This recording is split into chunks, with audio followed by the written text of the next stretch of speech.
Hey, it's Brian Richardson. Welcome back to NerdSteading. Thought I'd have a small conversation about my home office setup. Most of the videos I'm going to do on NerdSteading are really focused on the barn improvements that we're planning, because it feels a little bit more like a homesteading kind of thing than just taking a 70s ranch house and making sure that it's the paint color you like. But right now we're in a condition in the world where most people, if their jobs are still intact, are working from home. I am in a very fortunate position right now. My job can be done remotely for the most part. In fact, the 8 years before I moved to Oregon, I was working remote at my house pretty much every day when I wasn't traveling or visiting an office.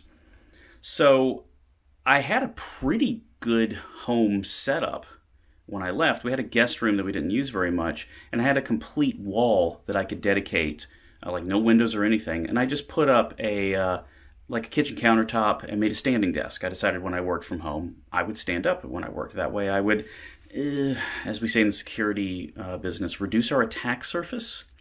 I didn't want to be the slob on the couch, basically. So I had kind of a divided space where I had my work computer, and then I had a lab bench, essentially. I do less of that now, but I still like having a tinkering space when I work from home.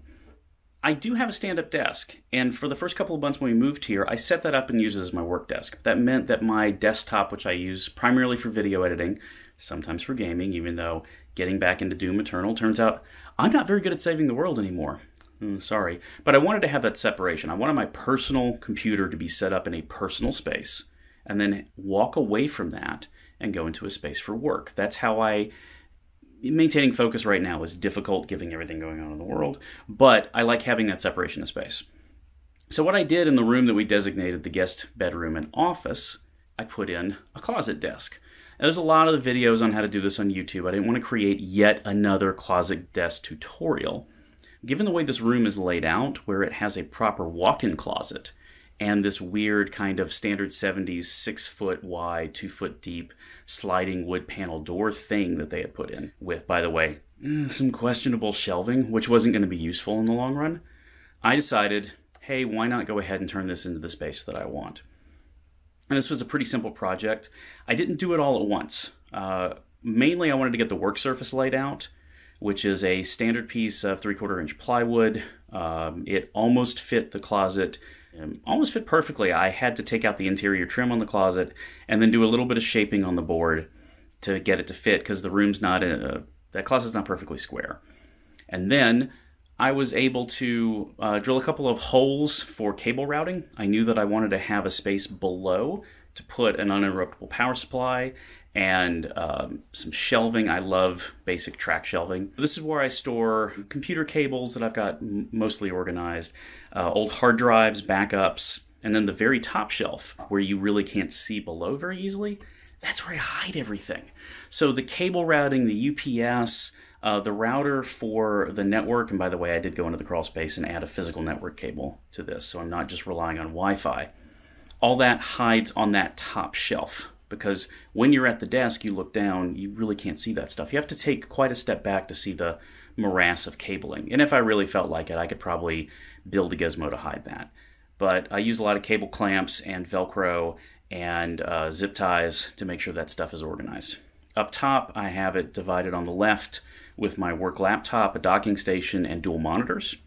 And again, my employer very graciously provided that equipment. That's how I kind of have that space set up, so that when I'm at that left side of the desk, it's really more I'm at work, I'm doing conference calls, I'm typing and making PowerPoint and all that kind of stuff. I didn't center that on the desk because I wanted to have the right side of the desk be a small workspace. Again, I don't need a ton of space, but I need at least enough room to set up a small form factor computer or a second laptop and be able to configure it for training or demonstrations. So I've got a metal pegboard. This was available at local hardware store. It's just a simple wall mount gizmo.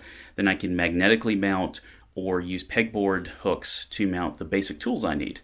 It's screwdrivers, scissors. I've got a knife that I stuck a small magnet on the back of, and that stays on the board for, opening boxes from shipments, that sort of thing. I had a leftover kind of okay monitor. It's not high def, but it works with most systems. So I wall mounted that on a hinge so I could swing it out of the way when I'm not using it. And then I have cables routed through, those home entertainment wall guides that you can get. They're trays you snap cables into. I have that routing cables above and below the desk surface. I also wall mounted a very simple power strip. It's got a couple of USB ports and a couple of standard outlets, and that's where I can plug in most of my lab equipment. Once you have that set up, decorate the space. I've got old action figures, I got some photos, I've got some weird artwork that friends have given me that I've posted up there. So that has its own kind of defined look and feel. A lot of that is the same personality I carried over from my last work at home station.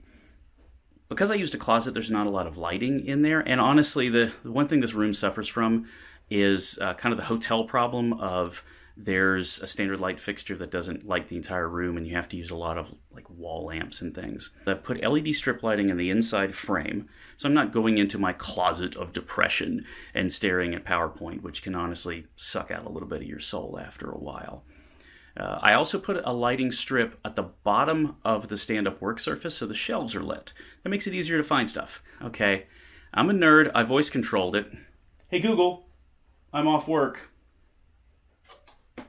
I bought a bunch of really inexpensive smart plugs. Okay, they're less dumb plugs. Hook it up to Google Home or Amazon Alexa. The nice thing about setting up a voice-activated work routine where the lights come on in your space, you get some background music you like. I normally use Soma or some kind of background sort of trance dance music. Nothing with any lyrics. Something that I can kind of, if I get into a flow, it kind of supports that by not having anything that breaks me out of it. Having that gives you a little bit of a feeling of coming to work. And then when you verbally give a "I'm not working anymore" command to your weird hockey puck on your desk, it gives you a feeling of leaving that space, along with turning off all the lights and stopping the sound and that sort of thing.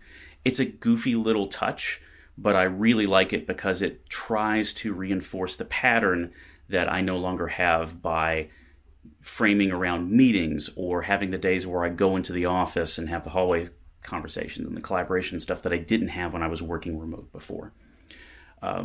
Whatever it is, when you adjust to working from home, find your new normal. Take the time to go outside. Here we have extra daylight, and so it gets really nice and warm and sunny in Oregon in the afternoon. So I do actually take my chore break in the afternoon and then come back and work a little bit in the evening before dinner. But having this dedicated work office space helps me try to keep that routine. You don't have to copy exactly what I did, but I hope you take some tips from this if you're trying to set up a new workspace for yourself, making your own corner where you can go to work and not be disturbed by all of the sudden homeschooling and whatever else is going on in your life. If you're out there and you still have a job to work from home, congratulations. I hope your good luck continues, and please stay safe. This is Brian from NerdSteading signing off, and next time, let's go back to breaking stuff outdoors. I'll talk to you later.